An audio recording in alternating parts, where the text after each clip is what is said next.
Hello friends, my name is Chitra and you are watching Study Time.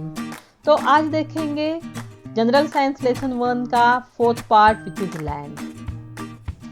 तो let's see some facts about land. अभी कुछ land के facts देखते हैं. The first fact is land can be found in different forms, that is soil, stones and big rocks. Means what? हमें तो पता है कि लैंड एक नेचुरल रिसोर्स है और वो हमें डिफरेंट फॉर्म्स में देखने को मिलता है. जैसे हम जानते हैं कि अर्थ पे around 29% of earth surface is of land. तो ये लैंड हमें सॉइल या फिर स्टोन्स या फिर बिग रॉक्स के फॉर्म में हम उसको देख सकते हैं. Land is not flat everywhere. अगर आप देखोगे तो लैंड हर एक जगह पे, सारी जगहों पे फ्लैट नहीं होता है. इन सम प्लेसेस इट इज हिली, कहीं कहीं पे भी वो थोड़े से पहाड़ जैसे होते हैं, और where in another it is flat, और कुछ जगह पे वो बिल्कुल फ्लैट हो जाता है. All terrestrial animals live on the land. Means what is a terrestrial animal?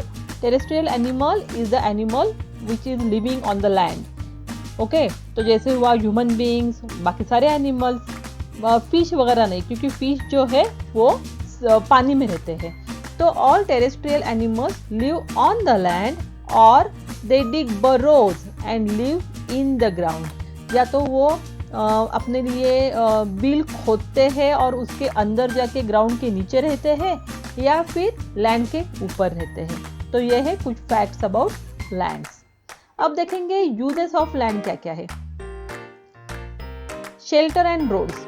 जैसे कि हमने देखा लिविंग थिंग्स, बायोस्फीयर में जो इंक्लूडेड होते हैं लिविंग थिंग्स, वो सारे जो है वो लैंड पे रहते हैं या फिर पानी में रहते हैं. लेकिन जो लैंड पे रहते हैं वो इस लैंड का यूज़ किस किस तरह से करते हैं. या तो अपने शेल्टर्स वहाँ पे बनाते हैं, अपने हाउसेस बनाते हैं, एनिमल्स अपने नेस्ट बनाते हैं, अपने लिए केव्स बनाते हैं, या ह्यूमन बीइंग्स अपने हाउसेस बनाते हैं, और हम रोड्स वगैरह भी कंस्ट्रक्ट करते हैं लैंड के ऊपर. देन हम लैंड का यूज़ करते हैं फार्मिंग के लिए. जैसे हम फार्मिंग करते हैं, अलग अलग वहाँ से क्रॉप्स वगैरह ग्रो करते हैं, और उसके वजह से हम अपनी लिविंग, अपना खाना वहाँ से खुद के लिए पैदा कर सकते हैं. फिर फॉरेस्टिंग के लिए, जैसे हमें पता है foresting is also very big business actually. Forest में से हमें बहुत सारी अच्छी चीज़ें मिलती है, और एनिमल्स भी फॉरेस्ट में रहते हैं. तो फॉरेस्टिंग के लिए भी लैंड की ज़रूरत होती है. Animal husbandry. तो जैसे कोई फार्मर है तो वो अपने एनिमल्स भी अगर खुद के पास रखता है, एनिमल्स का बिजनेस करता है, तो उसके लिए भी उसे लैंड ज़रूरी होता है. तो एनिमल हस्बेंड्री के लिए भी लैंड ज़रूरी है उनको रखने के लिए. फिर नेचुरल गैसेस एंड मिनरल्स. जैसे आप लैंड के नीचे जाओगे तो जो लैंड का सबसे निचला लेयर होता है, तो उसमें हमें नेचुरल गैसेस एंड मिनरल्स मिलते हैं, और हमें क्रूड ऑयल भी मिलता है लैंड से. तो ये जो क्रूड ऑयल है उसके ऊपर प्रोसेस की तो हमें वहाँ से केरोसिन, ऑयल या फिर पेट्रोल, डीजल, ऐसे सारे फ्यूल्स मिल सकते हैं. तो ये है यूजेस ऑफ लैंड. तो अब देखते हैं लेयर्स ऑफ लैंड क्या है. जैसे अगर आपके आजू बाजू में कहीं पे अगर कुछ डिगिंग चल रहा है, कुछ खोद रहे हैं ज़मीन को, और अगर आपने वो प्रॉपरली ऑब्जर्व किया तो you can see different layers of the land. तो जैसे यहाँ पे देख सकते हो आप ये फिगर में कि एक है हमस, फिर है सॉइल, फिर है इमैच्योर सॉइल, फिर है layer of soil and small rocks, and then bed rock. These are the different layers of land. तो चलो हम इसे एक के बाद एक समझते हैं. तो पहले समझते हैं हमस क्या है. This is a mature soil. अभी मैच्योर सॉइल क्या होता है? Mature soil is the one which is old and well developed. Means what? देखो सॉइल कैसे तैयार होती है. जो बेड रॉक है वो ब्रेक हो जाते हैं, फिर उनका एक लेयर बनता है सॉइल और स्मॉल रॉक्स का, फिर ये वापस से ब्रेक हो जाते हैं, फिर ये कन्वर्ट होते हैं सैंड एंड इमैच्योर सॉइल में, वापस से ये ब्रेक हो जाते हैं और फिर वो सॉफ्ट सॉइल वगैरह बनती है, राइट. और ये सॉफ्ट सॉइल के साथ जब भी remains of plant and animals जो है ये मिल जाते हैं। Decomposition of the remains of plants and animals, ये जब सॉइल के साथ, सॉफ्ट सॉइल के साथ मिक्स हो जाते हैं तो बन जाती है मैच्योर सॉइल। तो this is a mature soil, humus is a mature soil.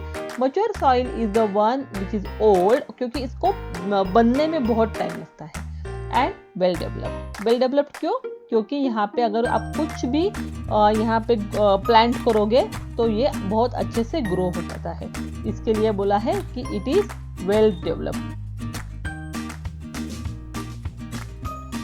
And it is formed by the decomposition of remains of plants and animals, and generally ये हमें मिलती है forests में। तो ये हुई हमारी पहली लेयर।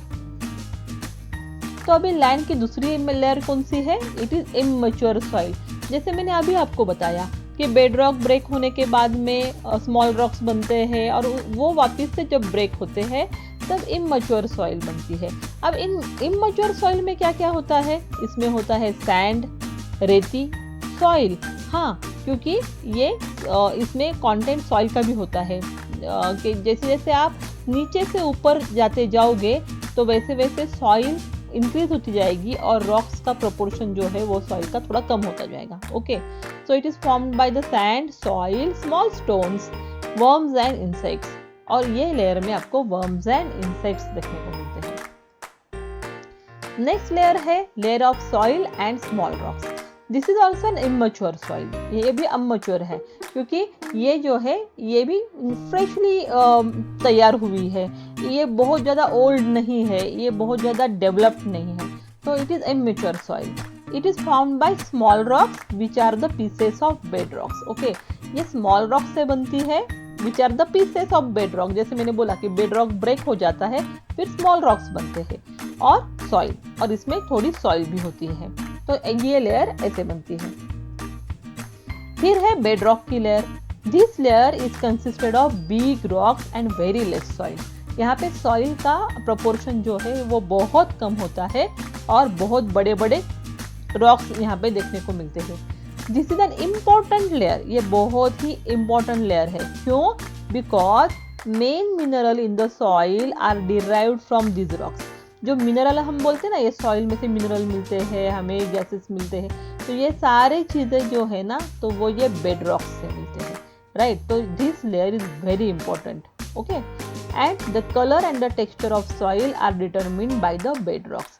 अगर बेड रॉक्स ब्लैक कलर के हुए तो बाकी के सारे लेयर्स भी ब्लैक कलर में आ जाएंगे, जो ऊपर की सॉइल है वो भी ब्लैक कलर की होगी।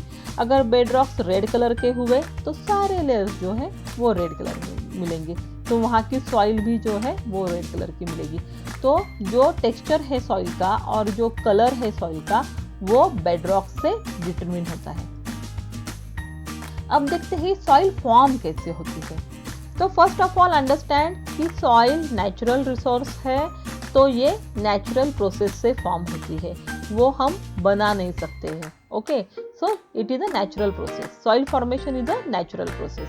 Then soil is consisted of biotic and abiotic component. अभी ये बायोटिक कंपोनेंट क्या है और अबायोटिक कंपोनेंट क्या है, पहले ये समझ लो कि सॉइल जो है उसमें ये दोनों कंपोनेंट्स होते हैं, बायोटिक भी और अबायोटिक भी। अभी बायोटिक कंपोनेंट्स क्या है? Biotic components are supplied through the remains of plants and animals. Plants और एनिमल्स के जो रिमेन्स होते हैं, dead plants and animals, okay, उनके जैसे पेड़ों के पत्ते गिरते हैं, एनिमल कुछ मर जाते हैं, फिर उनके रिमेन्स वहाँ पे रहते हैं, पेड़ कुछ मर जाते हैं, उनके रिमेन्स वहाँ पे मरते हैं, वहाँ पे मिलते हैं, फिर वहाँ पे डिकम्पोजिशन होता है ये सारी चीज़ों का, और वो सारी जो चीज़ें हैं वो मिक्स हो जाती है सॉइल में, तो ये इसको कहते हैं biotic component. That is the component which are derived from the plants and animals, living things. Okay, और अबायोटिक कंपोनेंट्स क्या है? वो है नॉन लिविंग थिंग्स से जो मिलते हैं। तो ये कहाँ से मिलते हैं सॉइल को? तो those are supplied through the weathering of the bed rock. अभी वेदरिंग क्या होता है? तो weathering means cut down, break होना, बेड रॉक का ब्रेक होना और उसमें से सॉइल फॉर्म होना, that is the whole process is called weathering. Okay, तो वेदरिंग ऑफ बेड रॉक के रीजंस क्या है? First due to heat, cold, sun, water, wind, rain. तो इस सारी चीज़ों की वजह से ये रॉक्स जो है वो ब्रेक होते हैं। फिर माइक्रोब्स, वॉर्म्स एंड इंसेक्ट्स, वो ये बेड रॉक को ब्रेक करने के लिए मदद करते हैं। माइस एंड रैट्स उनके खुद के घर बनाते हैं, बिल खोदते हैं, तब भी ये छोटे छोटे सॉफ्ट जो टुकड़े होते हैं ना रॉक के, तो उसको ये ब्रेक करके उसके अंदर घुस जाते हैं। और रूट्स ऑफ ट्रीज, जैसे बड़े बड़े बहुत ट्रीज है तो उसके रूट जो जैसे deep deep deep means below the soil, below the ground grow होते हैं, at that time they also break the rocks coming in their way. So in this way weathering of bedrocks happens. The process of soil formation is slow and continuous. This is very important. Process ये बहुत slow होती है and ये process continuous होती है। ऐसे नहीं कि अभी 4 महीने हो गया फिर 4 महीने ब्रेक है, अभी कुछ नहीं होगा, ऐसे नहीं होता है। Okay, it is a continuous process and it takes about 1000 years to form 2.5 centimeter thick soil. अगर इतना 2.5 सेंटीमीटर थिक सॉइल अगर बननी है नेचुरल प्रोसेस से तो उसको अराउंड 1000 ईयर्स लगते हैं। सोचो। तो अब ये सॉइल को थ्रेट्स क्या है? तो soil can get destroyed in a short period due to floods. जैसे फ्लड आता है, पानी आता है, नदी का, समंदर का बहुत ज़्यादा फ्लड आ जाता है और पूरी की पूरी सॉइल जो है वो उसके साथ बह जाती है। जो old and well developed soil जो है वो उसके साथ बह जाती है।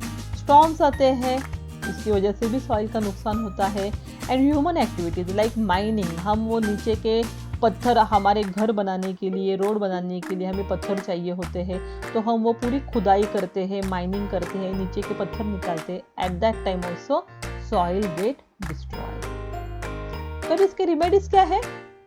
Yes, to conserve the soil and prevent erosion of land, plantation is the only remedy. Okay, plantation करो। जैसे आप प्लांटेशन करोगे तो by increasing the green cover on the land, अगर आप जितना भी ग्रीन कवर लैंड के ऊपर इंक्रीज हो जाएगा उतनी वो सॉइल जो है वो प्रोटेक्ट हो जाएगी। Grass, trees and bushes help reducing erosion of the land. Grass, trees, उनके जो रूट्स होते हैं ना वो सॉइल को पकड़ के रखते हैं और इरोजन से उसे बचाते। तो मेरी ये वीडियो पसंद आई है तो इसे लाइक एंड शेयर करना, सब्सक्राइब करना और बेल वाला आइकन जरूर प्रेस करना। अगली वीडियो में हम देखेंगे इस लेसन का क्वेश्चन सेट। ओके, तब तक के लिए take care, bye, see you.